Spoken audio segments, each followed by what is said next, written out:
Indonesia tidak siap punya pemimpin sehebat Jokowi. Kita harus akui, Indonesia tidak siap punya pemimpin sehebat Presiden Jokowi. Tidak siap secara mental dan tidak siap secara politis. Politisi kita tidak siap, pers kita tidak siap, para aktivis kita tidak siap. Bahkan kalangan seniman dan budayawan yang kita anggap berwawasan luas dan punya perspektif kemanusiaan yang jernih juga tidak siap. Politisi kaget dan melihat hadirnya figur Jokowi sebagai fenomena yang langka di dunia perpolitikan di Indonesia. Politik itu kotor, tapi kok ada politisi bersih yang bisa masuk gelanggang? Kalau istilahnya Pak Bambang Pacul, Jokowi ini Korea jenis yang berbeda. Mungkin Korea hibrida. Pers dan media kita tidak siap dan cenderung menjadi kikuk dengan hadirnya pemimpin seperti Pak Jokowi. Kalangan pers yang punya jargon bad news is a good news jadi bingung menjual berita mereka. Nulis soal Jokowi isinya baik semua, padahal berita baik tidak menjual. Lalu bagaimana mau untung? Kalau sudah begitu, mau tidak mau media harus membuat pilihan. Jadi juru berita pesanan atau menyulap berita baik menjadi seburuk-buruknya. Para aktivis juga tidak siap menghadapi pemimpin seperti Pak Jokowi.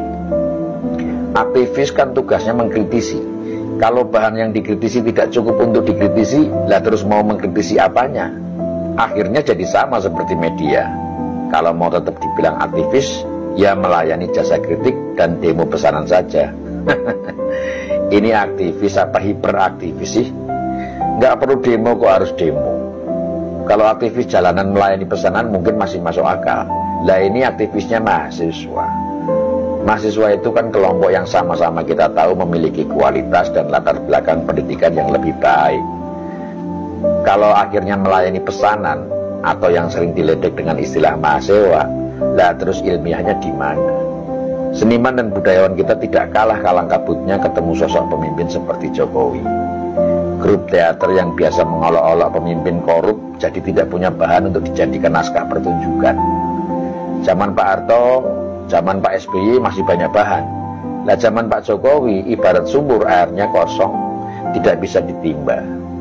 Pak Jokowi memang jadi sumber paceklik seniman-seniman yang cari makan dengan sindiran-sindiran dan kritikan-kritikan. Ide mereka mampet ketemu presiden sebersih Jokowi. Padahal seniman masih bisa makan dengan membuat atraksi dan menampilkan bakat-bakat yang hebat loh. Tapi maaf, jangan-jangan kebanyakan seniman kita aslinya nggak punya bakat. Lah terus apa bedanya sama aktivis jalanan tadi? Di kalangan budayawan yang seringkali juga disusupi rohaniawan, punya pemimpin seperti Jokowi ini banyak bikin mereka kaget-kagetan. Revolusi mental yang dijalankan Presiden Jokowi seperti mengambil alih sebagian pekerjaan mereka. Meski banyak yang mengklaim revolusi mental tidak berhasil, tapi kenyataannya kita bisa lihat sendiri. Di masyarakat telah terjadi perubahan perilaku dan sikap yang cukup menonjol, dan semua itu mengarah pada aspek mental. Kita lihat bagaimana pembangunan infrastruktur juga berjalan sejajar dengan gaya hidup masyarakat kita. Jalanan tidak sesemrawut zaman dulu. Para pengguna moda transportasi umum tertib menggunakan fasilitas. Ketaatan membayar pajak juga meningkat. Kepatuhan terhadap peraturan juga semakin baik. Toleransi beragama meningkat. Kecintaan terhadap budaya dan produk lokal juga jauh lebih baik. Terus tidak berhasilnya di sebelah mana? Tanpa sadar, budayawan dan rohaniawan kita mulai kurang kerjaan. Dan harusnya mereka bahagia karena itu. Tapi seperti yang kita lihat belakangan, mereka ikut rame-rame menyudutkan presiden. Apa karena mata pencarian mereka mulai berkurang? Kalau iya kan bisa dibicarakan. Tapi ketidaksiapan itu tidak berlaku bagi rakyat atau kelompok awam yang memang sangat merindukan pemimpin seperti Pak Jokowi. Sejak Pak Jokowi menjabat di tahun 2014 sampai hari ini, kepercayaan, kebanggaan, dan rasa cinta rakyat Indonesia kepada pemerintah, terutama presidennya, sangat tinggi. Rating approval hingga awal tahun ini masih di atas 70%. Ini tidak pernah terjadi pada presiden-presiden sebelumnya. Kalau kita lihat di media, saat kunjungan ke berbagai daerah, kita melihat masyarakat dengan tulus mengekspresikan kecintaannya kepada presiden. Dan fakta itu yang mau disangkali dan digerus oleh kelompok yang ingin merebut estafet kepemimpinan secara paksa. Mereka tidak paham, kepercayaan itu tidak bisa diambil dari rakyat, tapi ditumbuhkan dari kerja keras oleh orang yang akan mendapatkan kepercayaan itu. Dan Presiden Jokowi telah bekerja sangat keras untuk memajukan bangsa ini. Jejak itu jelas tidak akan pernah bisa dihapus, bahkan oleh fitnah yang paling meyakinkan. Apakah Indonesia tidak akan pernah siap untuk menjadi bangsa yang hebat karena dipimpin oleh seorang presiden yang hebat? Semestinya tidak.